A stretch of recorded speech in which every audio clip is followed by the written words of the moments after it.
Explorons les composantes du manuel Initiation à la programmation en sciences, les bases du langage Python. Nous allons d'abord faire un survol des différents types de contenus du manuel avant de nous arrêter brièvement sur chacun des chapitres.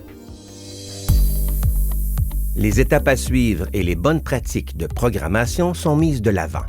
Entre autres, on explique pourquoi, avant de se lancer dans la rédaction d'un programme en Python, il peut être utile de rédiger un algorithme et de le tester en effectuant une trace. Dès le début de l'ouvrage, on explique comment utiliser Matplotlib pour tracer des figures et des graphiques, ce qui nous permet de se servir de Matplotlib dans les problèmes et les exercices tout au long de l'ouvrage. Un tableau synthèse au début de chaque chapitre donne des exemples typiques d'utilisation des éléments du langage Python qui sont présentés dans le chapitre.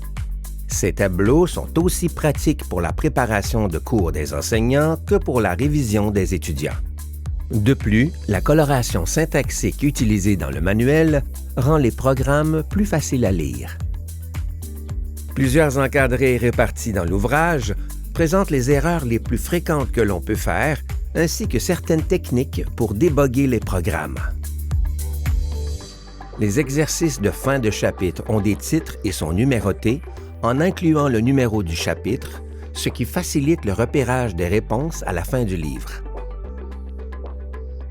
L'encyclopython à la fin du livre est une collection d'articles en ordre alphabétique qui traite de chacune des notions importantes présentées dans l'ouvrage. On mentionne dans l'encyclopython certaines fonctionnalités complémentaires qui n'ont pas été présentées dans les chapitres afin de ne pas les surcharger. Dans certains articles de l'encyclopython, on fait référence aux compléments en ligne qui sont de véritables mini-chapitres comportant des problèmes et des exercices. Plusieurs compléments en ligne présentent des applications de la programmation dans les autres cours du programme de sciences de la nature. Le code de tous les programmes de l'ouvrage est disponible en ligne.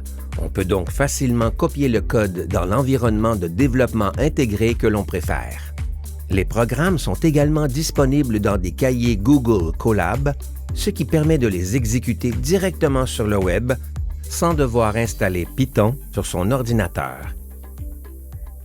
Des ressources numériques riches et variées sont également offertes avec cet ouvrage et sont accessibles durant 3 ans pour les étudiants. Deuxième partie. Passons maintenant aux différents chapitres du manuel Initiation à la programmation informatique en sciences, les bases du langage Python. Les chapitres sont structurés autour de la résolution de problèmes concrets. On commence souvent par énoncer un problème spécifique, puis on introduit les nouvelles notions nécessaires pour rédiger un programme qui permet de le résoudre.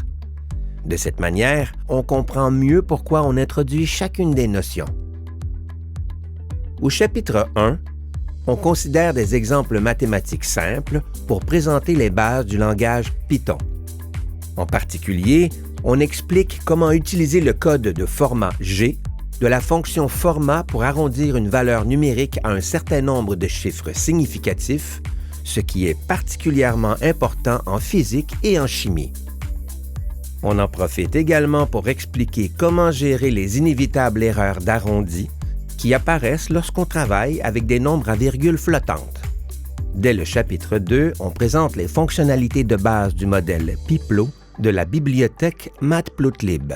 Cela permet de rédiger, tout au long de l'ouvrage, des programmes qui affichent leurs résultats sous forme de figures ou de graphiques, ce qui est très utile lorsqu'on aborde des problèmes scientifiques. Dès le chapitre 3, on explique comment définir une fonction en utilisant l'instruction def, ce qui est particulièrement utile en sciences.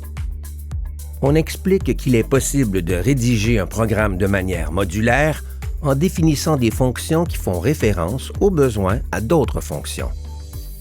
Au chapitre 4, on présente les structures conditionnelles, en particulier l'instruction if, et les clauses elif et else. Les boucles while sont présentées au chapitre 5 et les boucles for au chapitre 6. Ces chapitres sont écrits pour que l'on puisse, si on le désire, les aborder dans l'ordre inverse. Au chapitre 7, on présente les structures de contrôle combinées. Au chapitre 8, on introduit les listes et on montre comment les traiter en utilisant des structures conditionnelles et répétitives. Au chapitre 9, on présente les fonctions et les méthodes du langage Python qui sont spécialement conçues pour traiter les listes. Au chapitre 10, on montre comment représenter des matrices à l'aide de listes imbriquées et comment les traiter en utilisant des structures conditionnelles et répétitives. Au chapitre 11, on introduit les tableaux NumPy et on présente les fonctions NumPy spécialement conçues pour traiter les matrices. Finalement, au chapitre 12, on s'intéresse au traitement des chaînes de caractères, ce qui permet, entre autres, de traiter des problèmes de chimie et de biologie. Cela conclut notre survol des composantes d'initiation à la programmation en sciences, les bases du langage Python. Nous espérons que notre ouvrage vous facilitera la vie et favorisera la réussite de vos étudiants. N'hésitez pas à nous faire part de vos commentaires.